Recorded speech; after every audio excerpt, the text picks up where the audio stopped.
of nonlinear spintronics. So I want to explain, what is the nonlinear spintronics today. So if you look at, since the discovery of the GMR, we focused on spin-dependent, transport.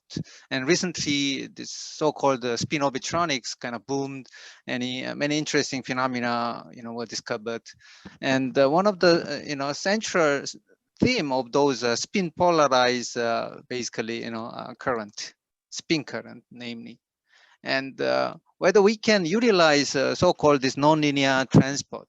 When we talk about nonlinear transport, basically it means second order in terms of the electric field.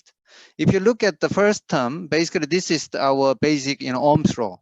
Once you have electric field, you will have, the charge, current density, depending on your conductivity tensor. Okay, but once you expand to the higher order, we will have this second order term.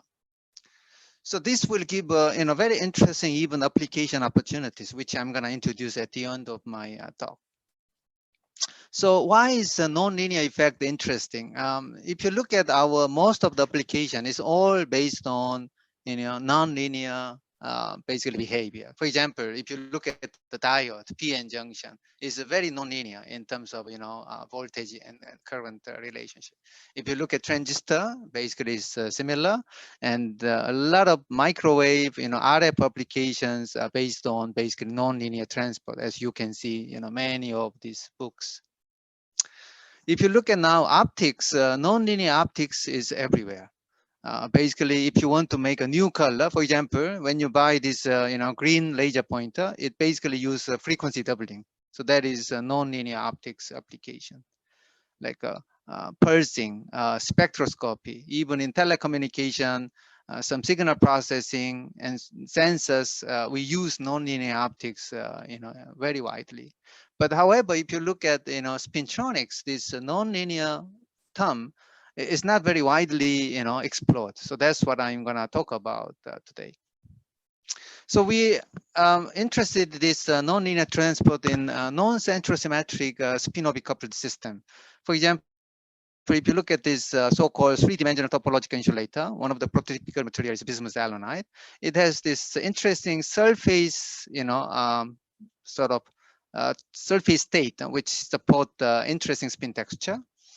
If you look at this lanthanum aluminum oxide, strontium titanium oxide interface, it also supports a very, peculiar spin texture.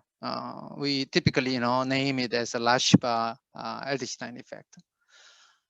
Recently, new material, was discovered, so-called Weyl semimetals, and this material, one of the typical materials, is tungsten ditelluride. Due to the low crystalline symmetry, depending on the current injection along the A direction or B direction, we will have very different, conductivity. And at the same time, the spin texture is also very interesting. So based on those interesting materials, we can explore this so-called nonlinear transport. I will first explain what is the linear transport. For example, we have this Fermi surface, okay, in Kx and Ky. If you apply the electric field, to one direction, basically this Fermi surface shifts to that direction, okay? And then we will have a population, adding up here, but you can also, decrease those basically distribution functions. So once you plot in terms of K vector, basically we will have very asymmetric response, which is displayed as F1. Okay, that is basically linear response. If you take a derivative of those, that is basically F2. Okay, so this is basically nonlinear transport, and if you plot the Fermi surface, is even function. Okay, so the initial Fermi surface is this, round shape, symmetric. But if you now take the F2 distribution function, basically it will be like a squeeze state. So in the positive Kx and negative Kx, you add up those, but you subtract in positive and negative Ky. So this simply we can think about like a quadrupole state. And once we plot that in terms of distribution function, that is shown in this yellow color, which is even function. So if we, schematically represent what's happening, we can explain like this. Basically, by adding up, certain number of electrons with spin up and down, basically those guys are moving into opposite direction because their k vector has opposite sign. But their spin directions are, opposite. Okay, so in terms of charge current, they basically cancel out. There will be zero charge current, but in terms of spin current, you add up because they are moving opposite direction with opposite spins. So we will have a pure spin current in this non-linear, scenario. So this is one way to create the spin current. Now we apply magnetic field in this, state.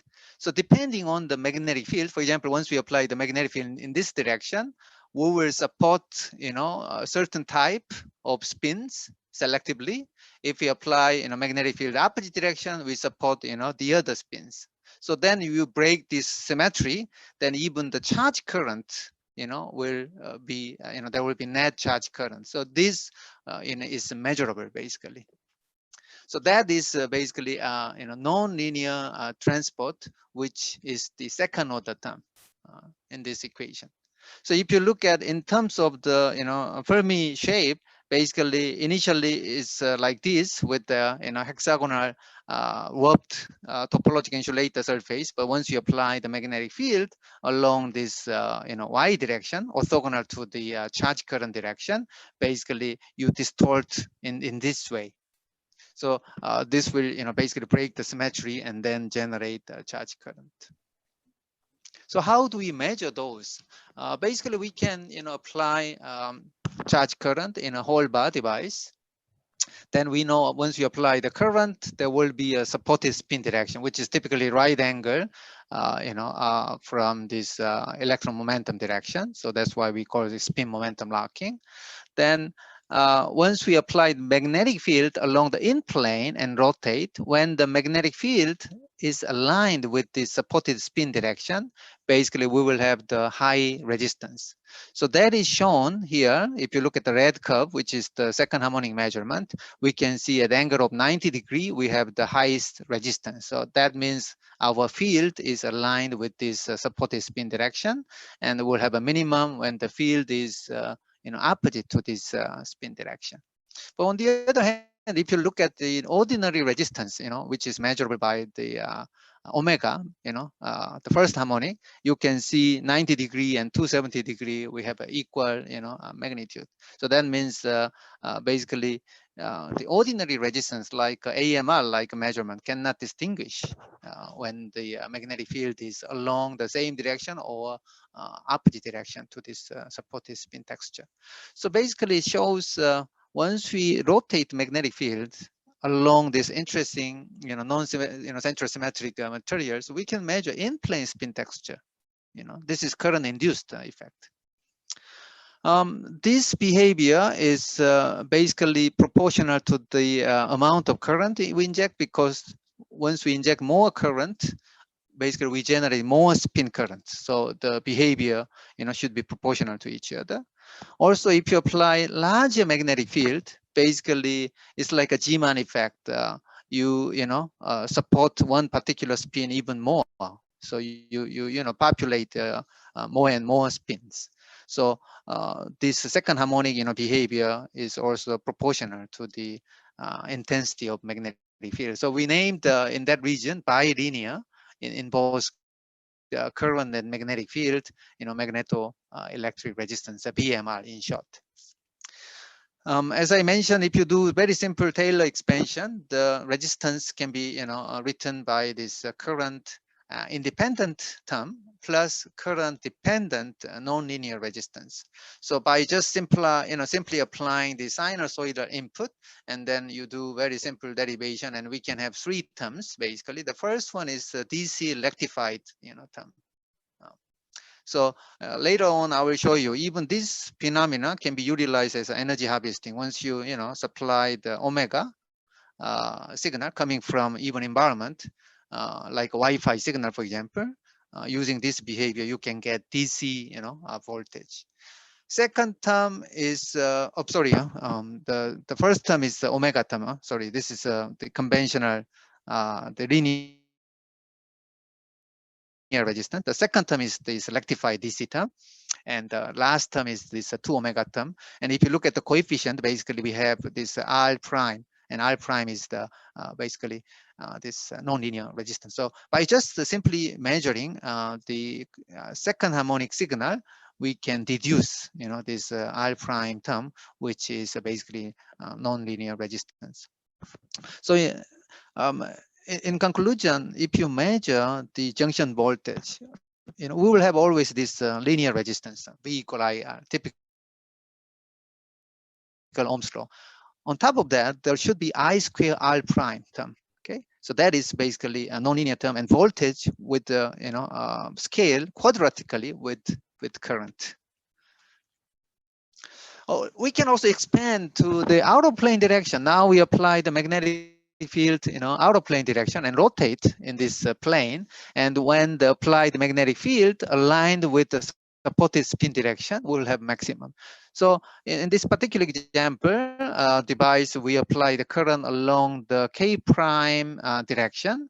And then you see the second harmonic signal has a maximum at 120 degree. So that means that this spin is aligned 30 degree from the horizontal plane to downward direction, as schematically shown in this point. So we can get the outer plane spin texture is basically 30 degree tilted downward from the horizontal plane, which is expected due to hexagonal warp surface in the topological insulating materials. We can make many different devices along different crystalline texture direction and apply this measurement. And simply we look at this GY rotation, which is out of plane, and look at the maximum point.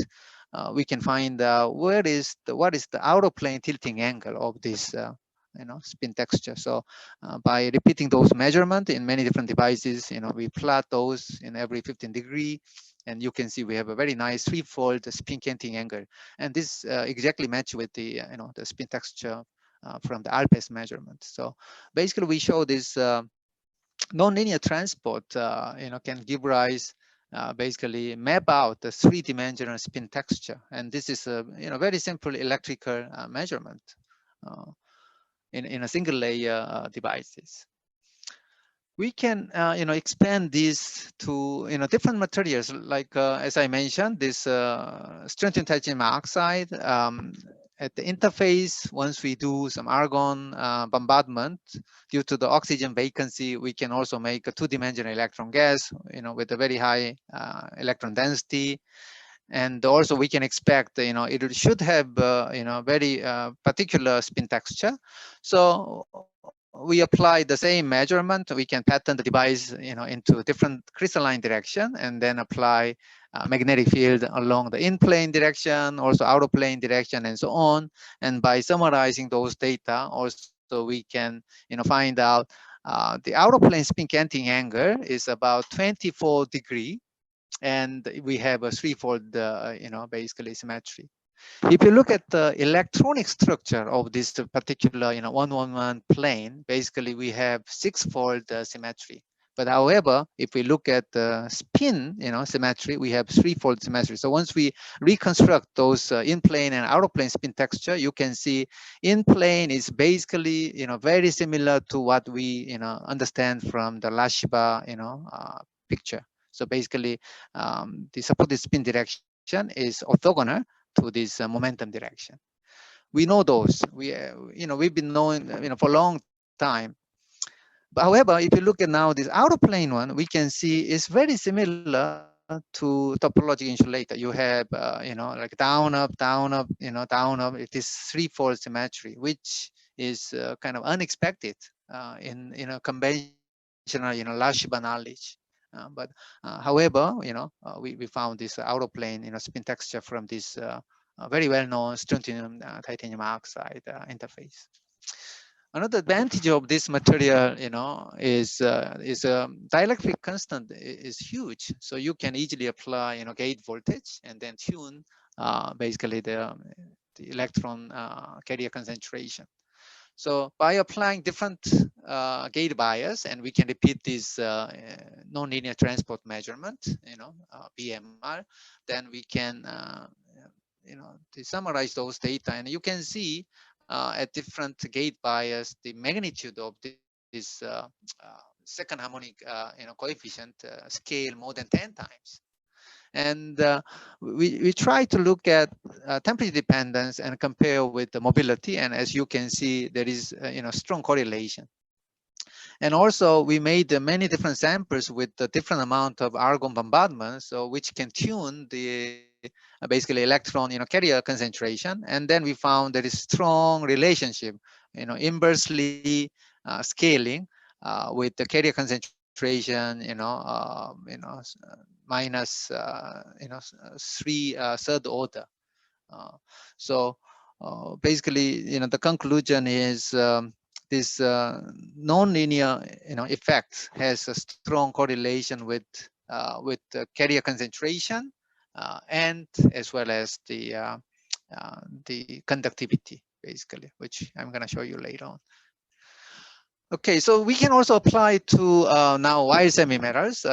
Initially, this material was reported to show very large unsaturation magnetoresistance at high magnetic field, and that was attributed to compensation of the carrier concentration of electron and hole at low temperature. And also this material also is very interesting. It has very complex electron and hole pockets, and then that pocket, the concentration changes as a function of temperature, and also as well as very interesting spin texture. But anyhow, we apply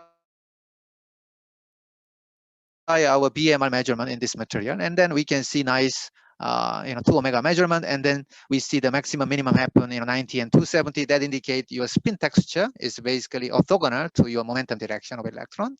And also we found this bilinear behavior, indicating the second harmonic signal is proportional to current and magnetic field, similar to what we observed from topological insulator and also two-dimensional electron gas. But very interesting behavior we found is if you change temperature, now this second harmonic resistance change sign. And this is a very interesting, because typically it's not expected by changing sign you will see a sign change of second harmonic resistance. So we try to measure the conventional hole measurement, and then extract the carrier concentration, and we found at low temperature electron and hole almost compensate each other, which was initially reported in the first this magnetoresistance paper. But as you increase temperature, the electron carrier concentration increase, but hole actually decrease.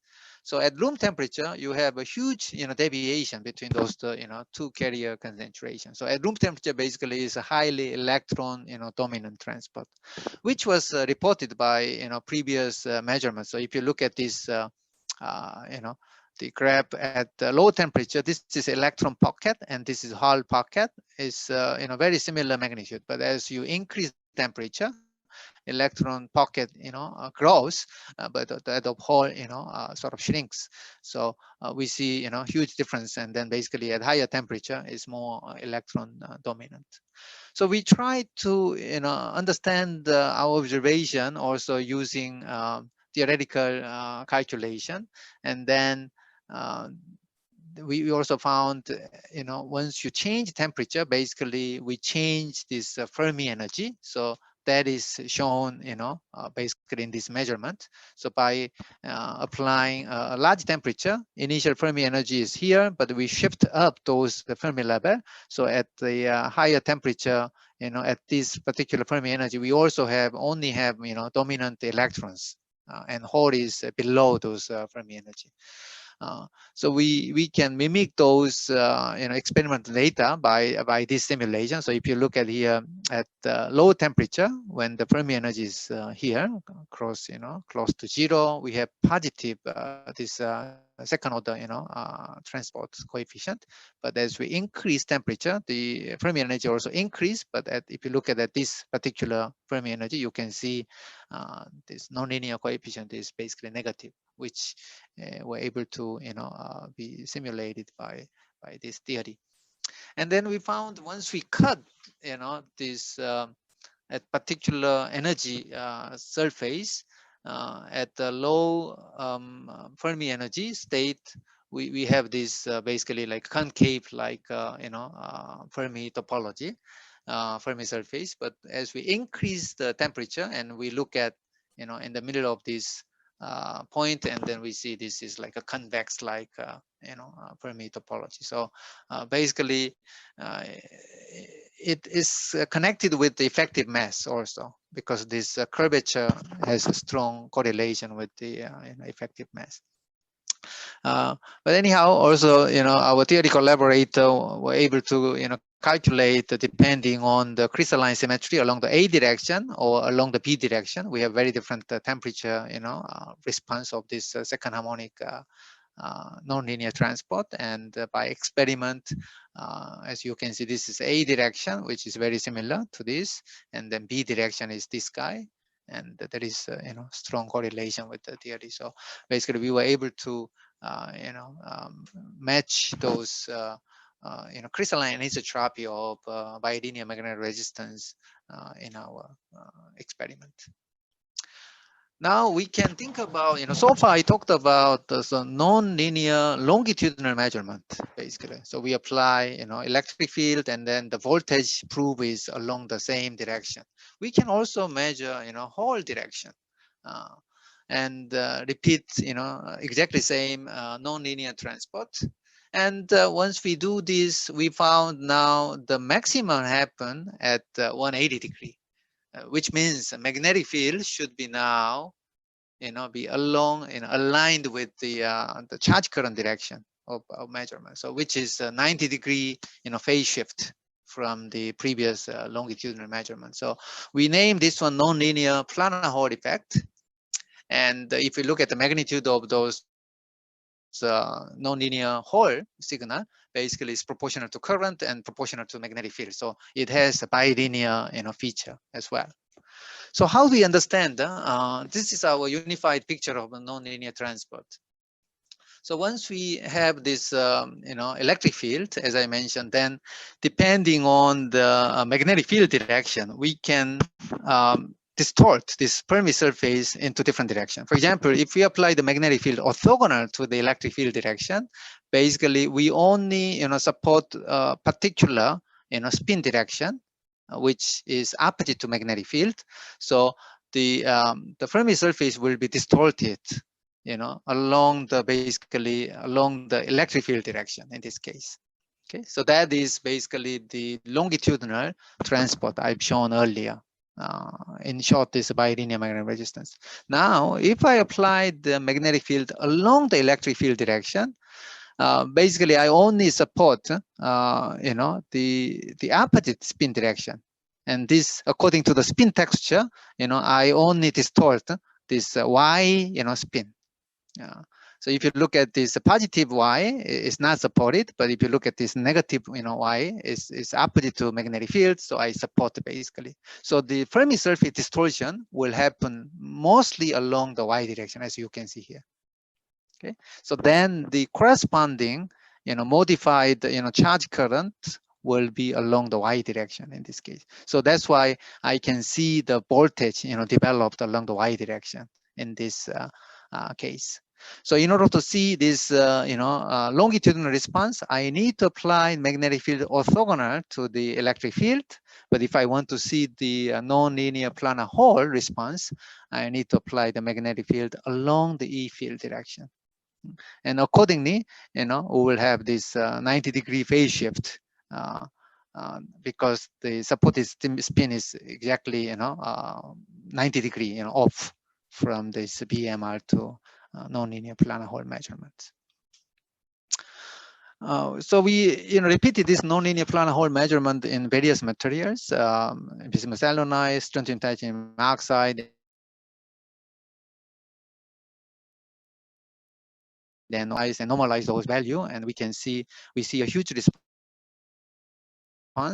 in this strontium titanium oxide because of a high carrier mobility. But also we find the coefficient of this Weyl semimetal is much larger than that of topological insulator. So basically, we also conclude this low crystalline symmetry is another key parameter in this nonlinear magnetic transport. So the remaining question is whether we can see this nonlinear Hall measurement without any magnetic field. So far, I show you we have to apply the magnetic field, along the electric field direction or orthogonal to electric field direction, which is probably not preferred in real application.